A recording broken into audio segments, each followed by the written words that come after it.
Daylight breaks over the ridge. The hounds strike.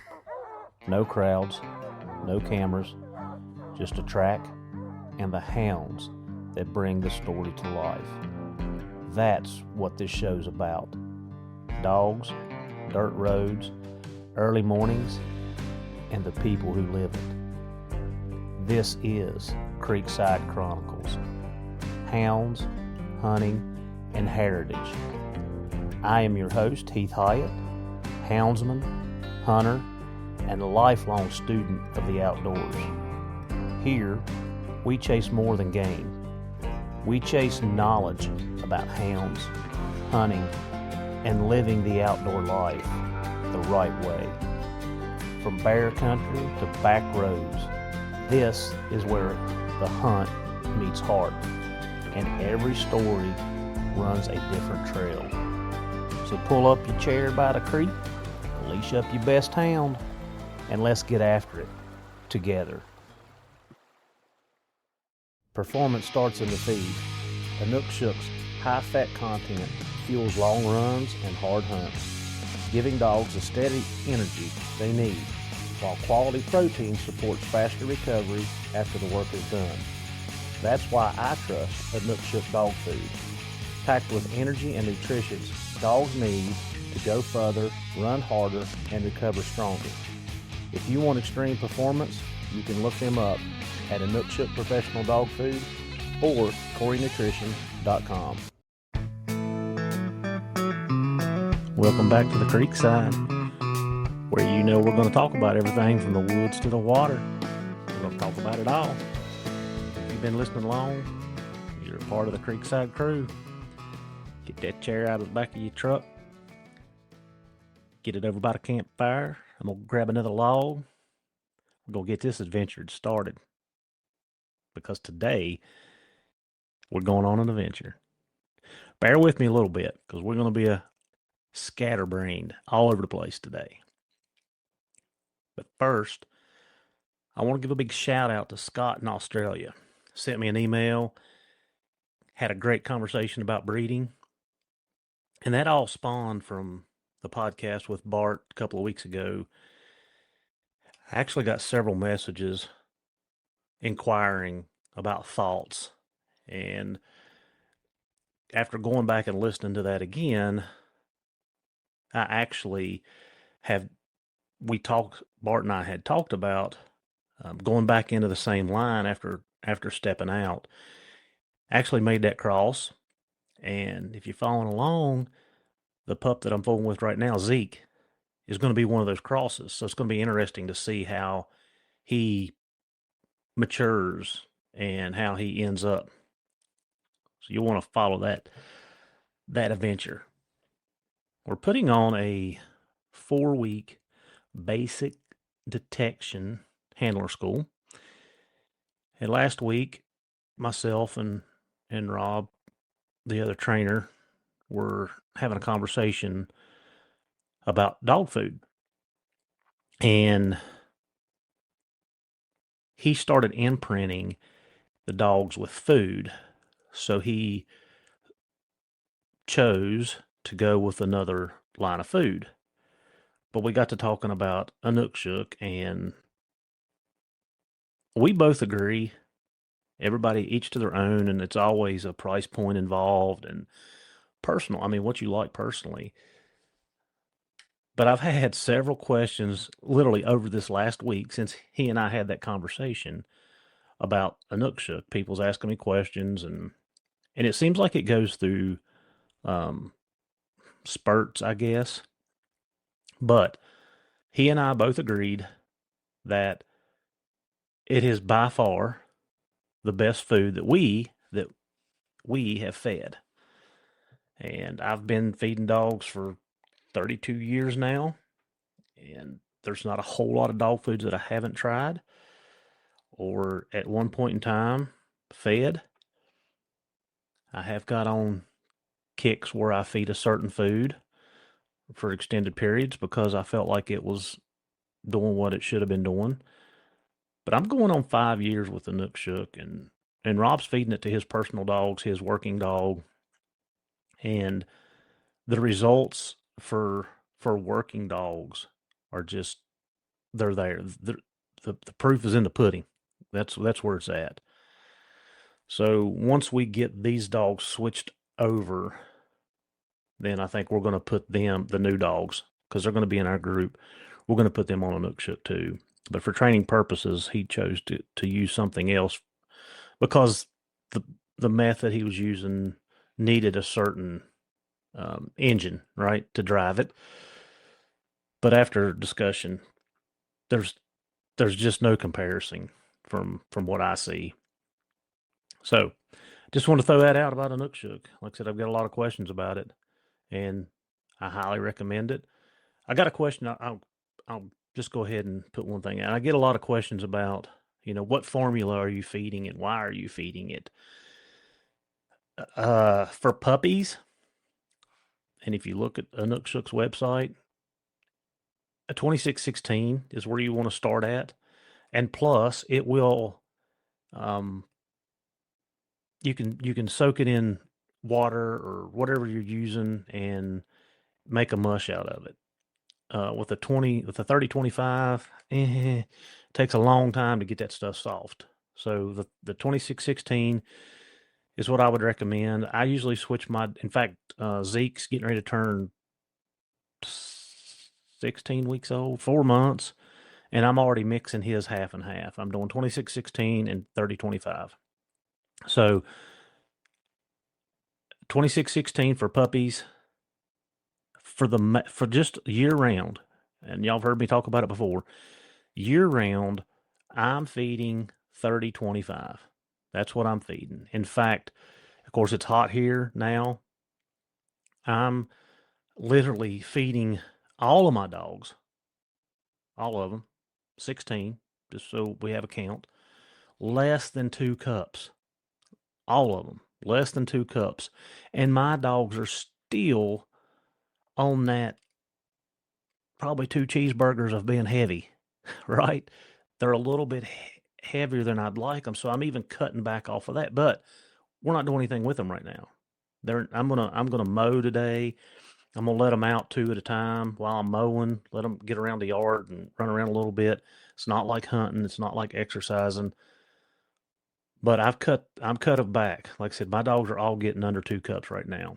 So price point, I was asked that. Okay, so how does it compare if you're feeding another brand and you only got a 33-pound bag? It's simple math for me. That 33-pound bag, because the amount of food that I feed lasts as long or not a little bit longer. When I say a little bit, a couple days longer than a 50-pound bag. Because a 50-pound bag, you're feeding twice to 3/4 the amount of food that I'm feeding with Inukshuk. So that question was brought up. I do not recommend feeding 32 all year. It's just too much.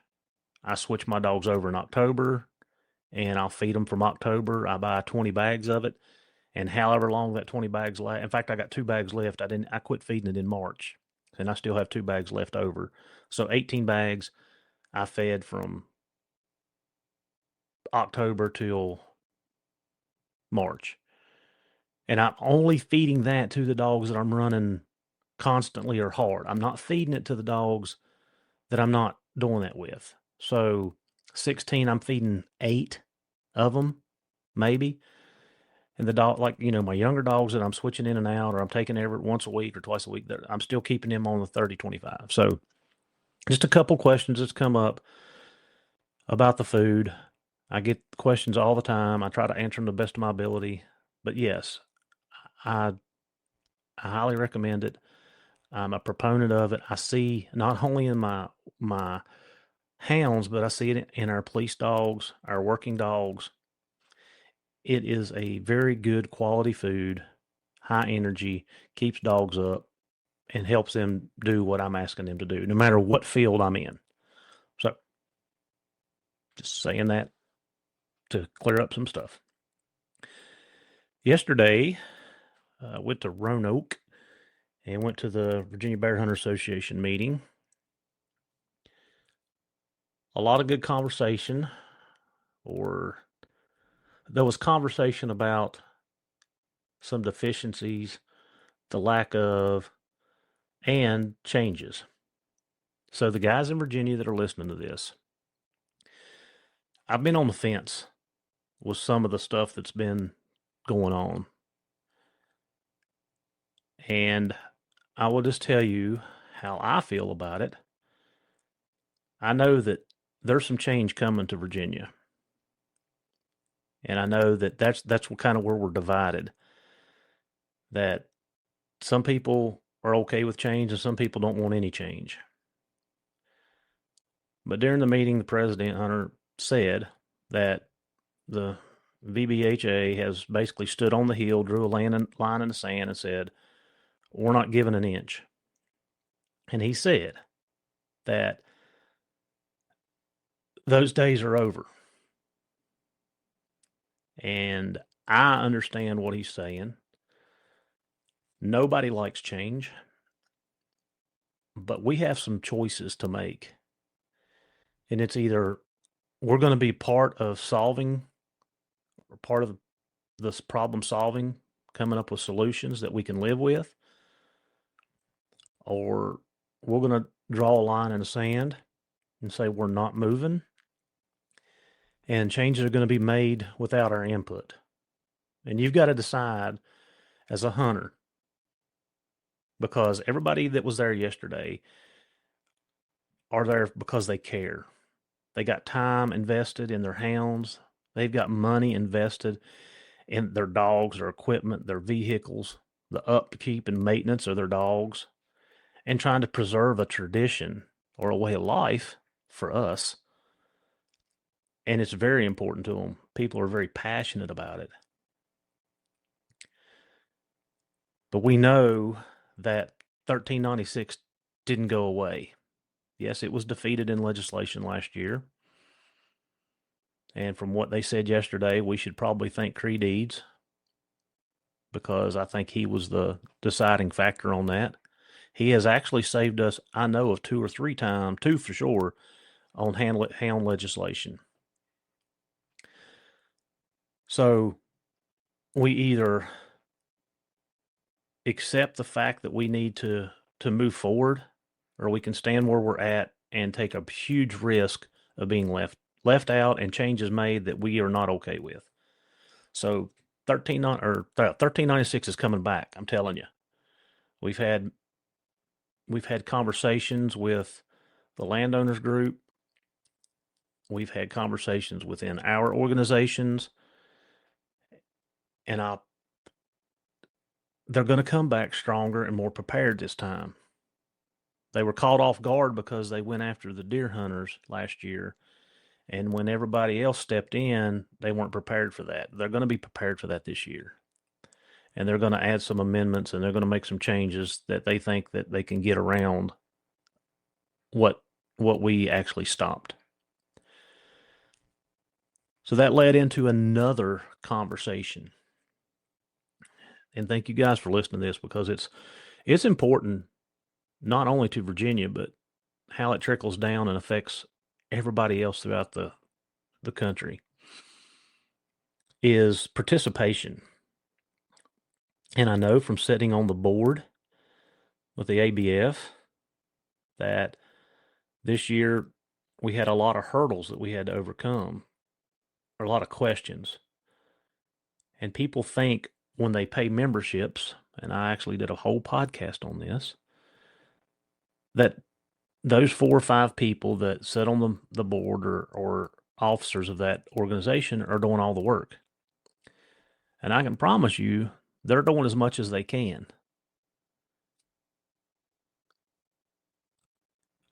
It's going to take an army, not 5 individuals from 2 different organizations. That's why membership matters. That's why representation matters. How do you get people involved that think it's not going to really affect them, or I'm going to continue to turn my dogs loose and hunt and do the things that I want to do, and I'm not going to worry about the political side of things?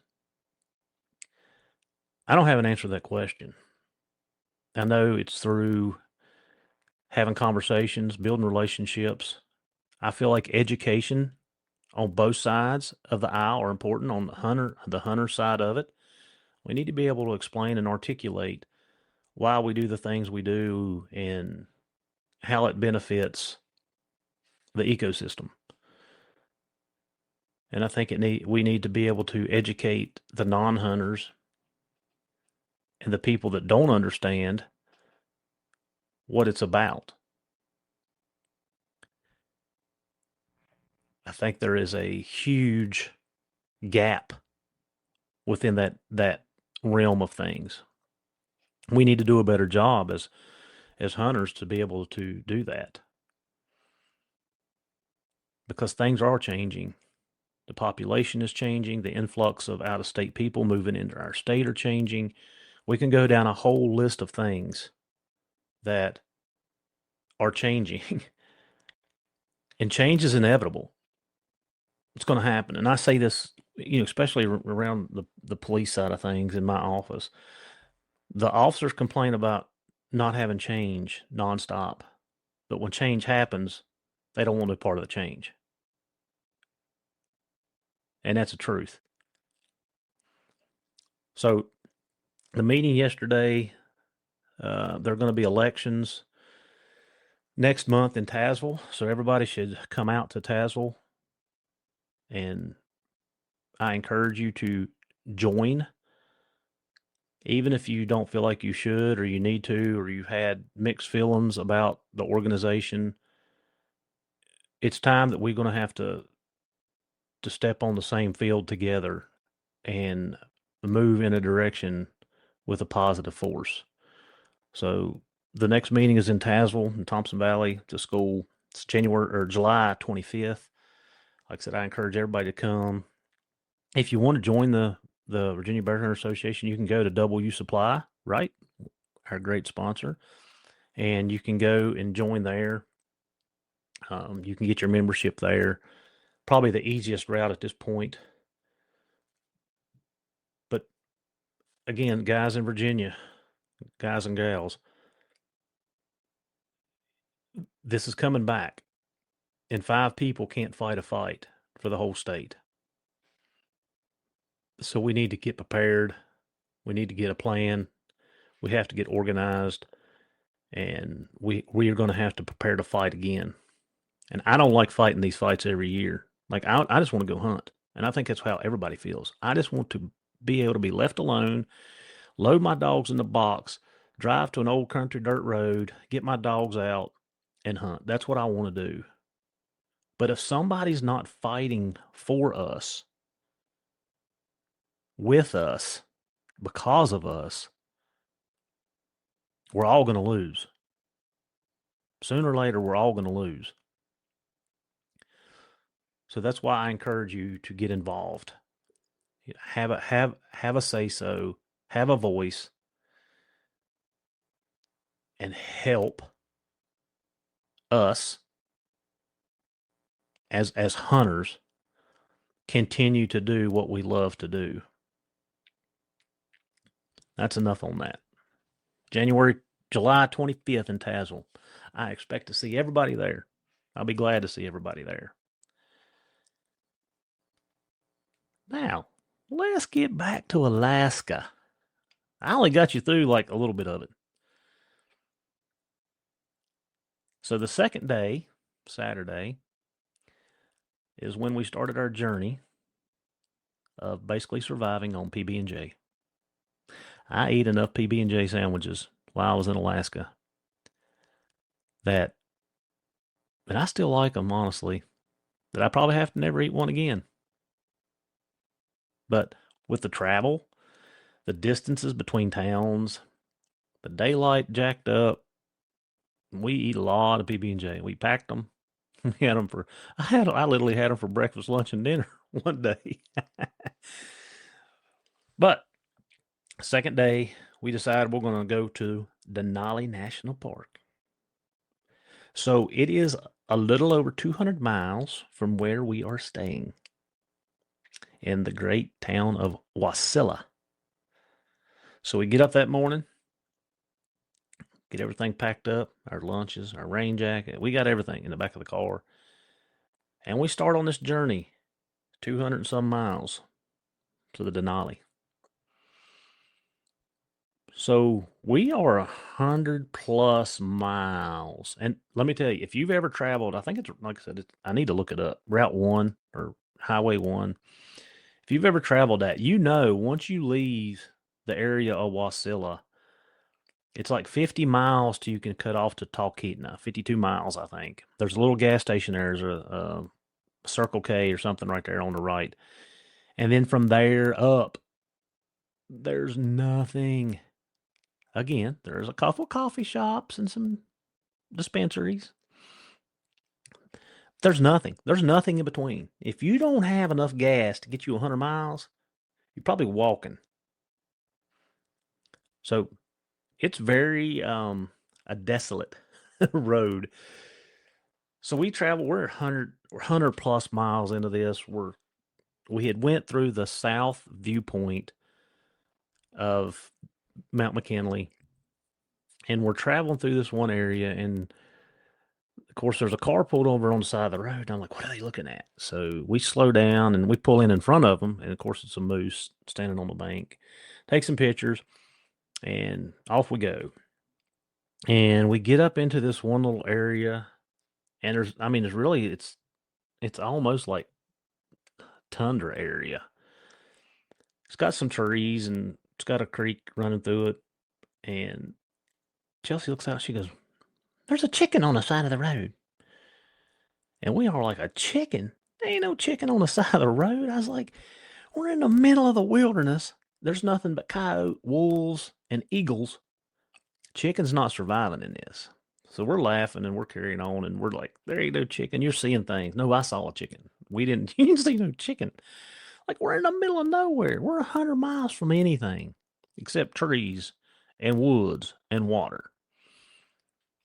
So we get up into Denali, and you can only drive like 15 miles into the park. It's one road in, one road out. I will say, if you're planning on going to Alaska, Denali is phenomenal, but I was disappointed at the same time. 6 million acres.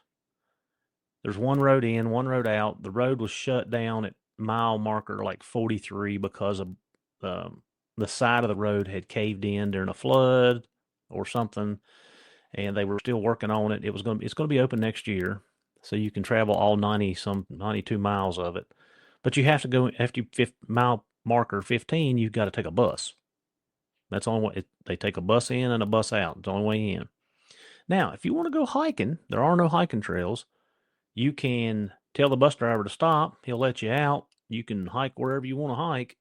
And when you're ready to come back, you just get out in the road and flag down a bus. He'll pick you up and take you back to the station. So a little disappointed there with the amount of acreage and only getting to see, just a snippet of it.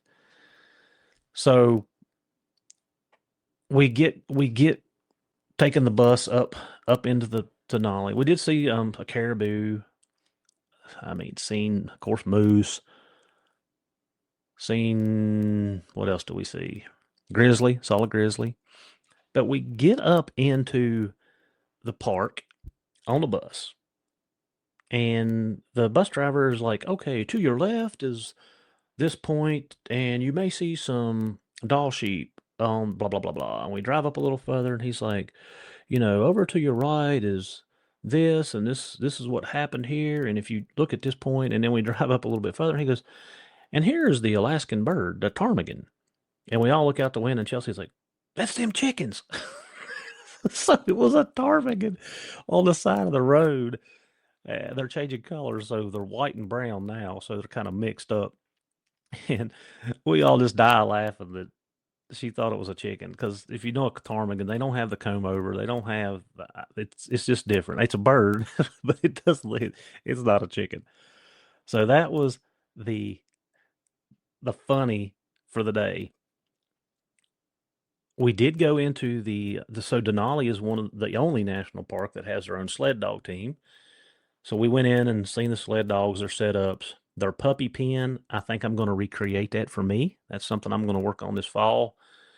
I really liked some of the features that it had and how it was set up. And so their sled dogs are not racing dogs. They're made for pulling. So the dogs were a little bit bigger, stouter, bulkier. Very interesting. I was hoping to get more information on it. We sat through the little seminar demo thing they did, but not a lot of information.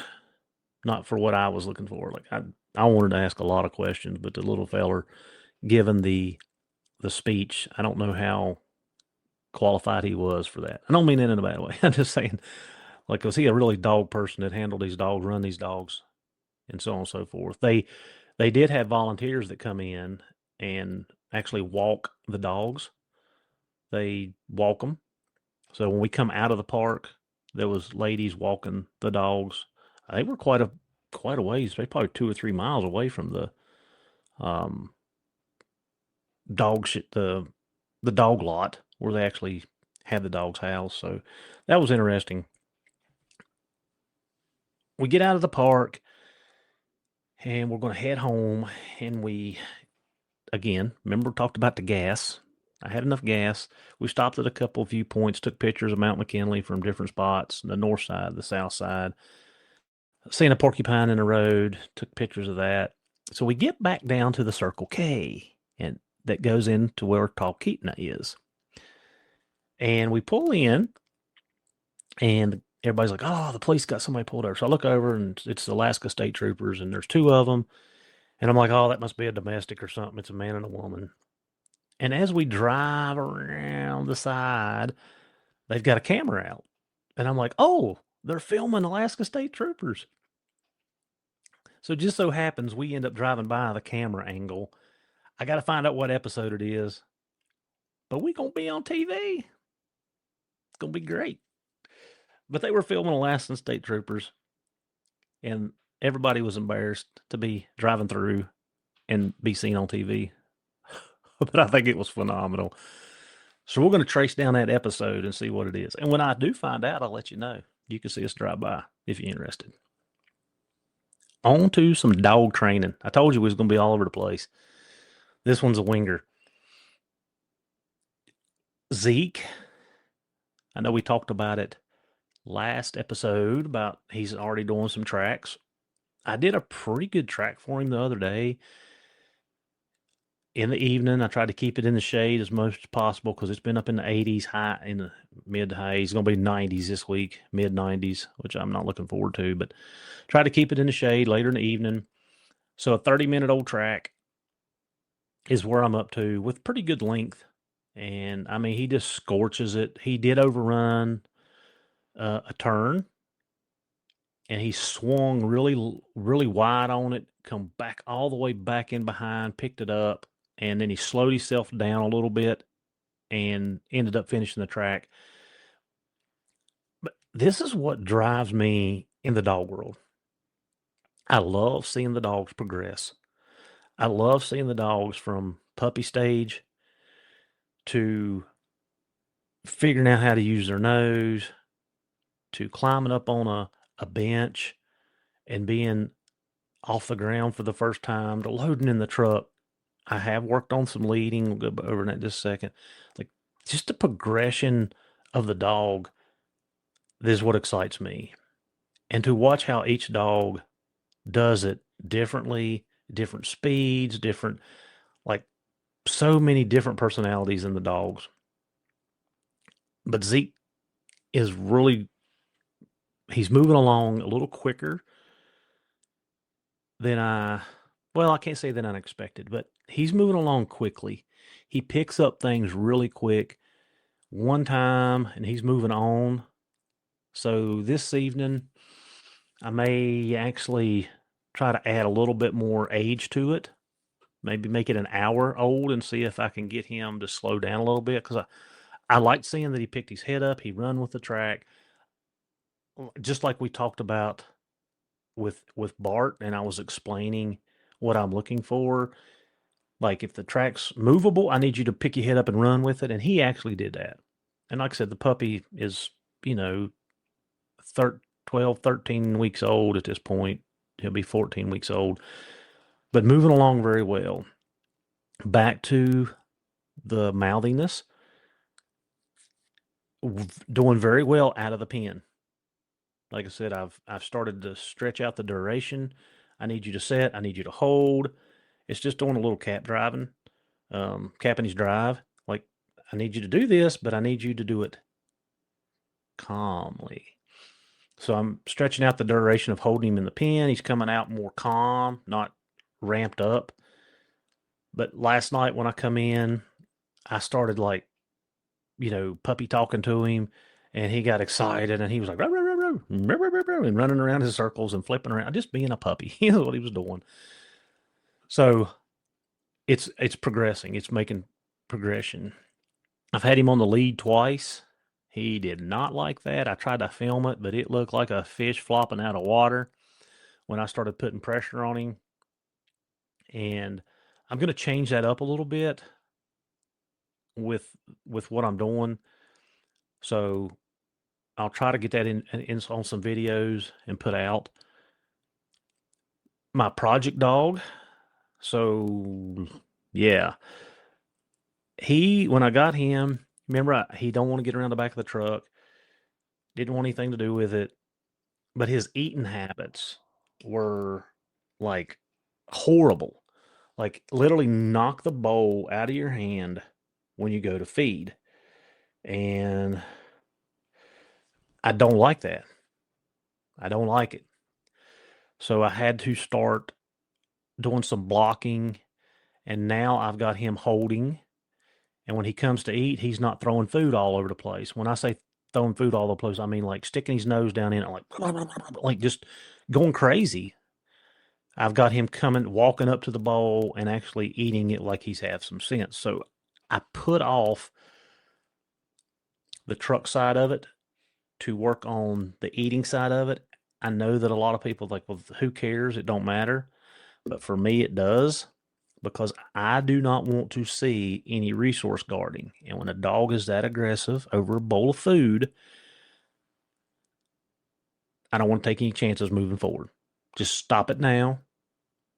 And he's never done it, and I've never seen it.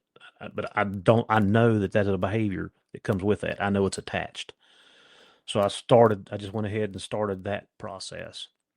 So today, probably going to move him out to the truck and just see how he acts around it. And I'll start progression from there. And if I need to go back to the pen, I will. I'm not in a rush. I want this right. I want this foundation. And again, foundation is a loose term at this point because the dog is a year and a half old. I would have liked to have done this at 2, 3, 4, 5 months old. Didn't have hands on him. Work in progress. That's where we're at. Work in progress. Just like I was talking about Zeke. And when I finished the video up, I even said it, I think in the prior podcast, I have skipped, and you know how I feel about going A, B, C, D, E. Like I'm very structured in my progression. But he's skipped a couple of those progressions. Like he's already advanced, if that makes sense. And that's what makes it better, is knowing, okay, I can do this, or I don't need to go there. I need to stay here. And I'm at no point in time am I afraid to back up. If one of these progressions that I've skipped with him, I see that I need to go back to it, I have no problem backing up and making sure that he understands that part of it. But just the way he has advanced so quickly, and I'll give you an example of what I'm talking about. My first track was, literally 10 yards, if that, 5 yards. My second track was 30 feet. And then I was like, nope, he's got it. Like he's using that nose, he's moving, he understands from point A to point B. So I did a really like a 50-yard track, maybe. I mean, I did for the part of the progression that he's in, I did a longer track than I normally would have. I would have stepped these in incrementally, like 10, 20, 30, 40, that 50. That's how I would have done it. Now I'm 50 yards. I went from a 30-foot to a 50-yard track with 30 minutes on it instead of 5 minutes. And like like I said, he overrun a turn. He made a swing. He picked it back up, slowed down enough to be able to pinpoint it and right back into the reward. I skipped over a couple of those links because I seen how far along he was. So that's what I'm talking about, like the progression. I skipped over the 20, 30, 40. I went from, a 15 yards to a 50 yards. And again, I'm not afraid to go back if I need to. If it gets to where he can't figure it out or he's having problems. And when I start adding age to it, this is probably where this is going to come into effect with him. While we're talking about this real quick before we end this up, everybody's asking me about the scent pad. And again, this will be in the video. The scent pad for me is just a vehicle to drive what I'm doing. I'm just using it to pair food and odor. And odor gets rewarded with the food. Does it mean the dog's going to trail? No. Does it mean the dog's going to run bare? No. It means none of that. It just means that the dog smells this odor. There's a reward behind it. So it kicks in a little bit more to be more curious about the odor. We talked about the bear hide versus the pad. All that stuff will be in the video. It's just because I enjoy fooling with the dogs. I enjoy seeing the dogs mature and go from point A to point B. That's what excites me about dog training. And being able to shape and mold this dog into what I want, what my expectations are. Will he meet those expectations? We won't know until later on in his career, right? Utilitarian. He's got to do something, right? But I like to be able to do that. I like to be able to shape and mold. I want to know that this dog's going to load and lead and that he can use his nose. Like what else do you do with a 12-week-old dog? What else can you do with a 14-week-old dog?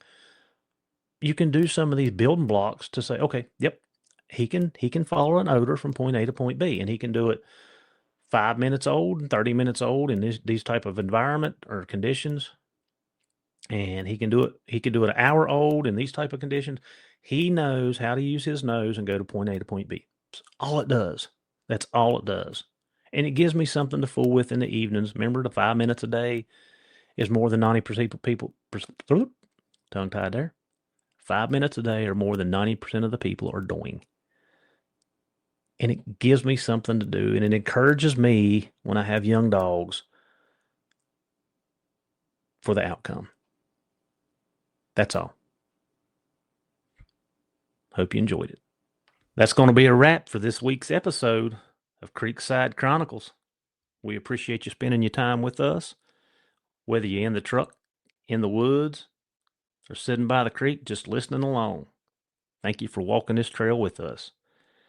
And we got to say thank you to W Supply for hosting the podcast and supporting everything we do.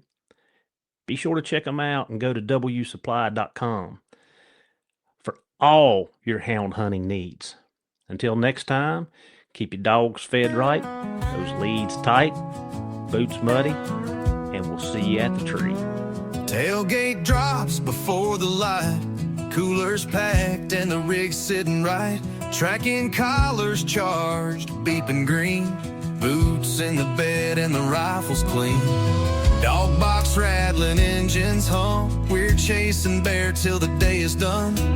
Old ring barking like he knows what's near, nose to the wind, tail full of cheer. From the Virginia mountains to the Carolina clay, we're burning fuel and miles each day. Every turn's another tale, through mountain mist and paper trails. We see the sunset red in Tennessee, rise through the fog in old WV. North Carolina's pines echo loud with the cry of a hard-run hound. New York forest, Maine's deep snow, Vermont valleys where the black bears go. Truck keeps rolling, wheels don't care. We're chasing daylight, chasing bears. Rest stops few, the roads are long, but the fire in our hearts still burns strong. Wisconsin mornings cutting crisp and clear, Canada's wildwoods drawing near. Still got states we ain't run, but that hound dog fever won't let us quit. We see the sunset red in Tennessee, rise through the fog in old WV. North Carolina's pines echo loud with the cry of a hard-run hound. New York frost, Maine's deep snow, Vermont valleys where the black bears go. Truck keeps rolling, wheels don't care.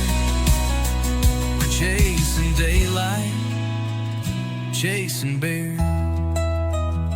Gas station coffee, Alpha XL on the dash. Another back road, another bear track. Friends made fast and stories told slow, under stars where only hunters go. We see the sunrise gold in Canadian air, and it sets on a trail down in Appalachia. Packing steel and leather, grit and care, we're built for the road and chasing bears. So load the dogs and slam the gate, there's a trail ahead, we won't be late. From dawn to dusk, we're always there, chasing daylight, chasing them bears.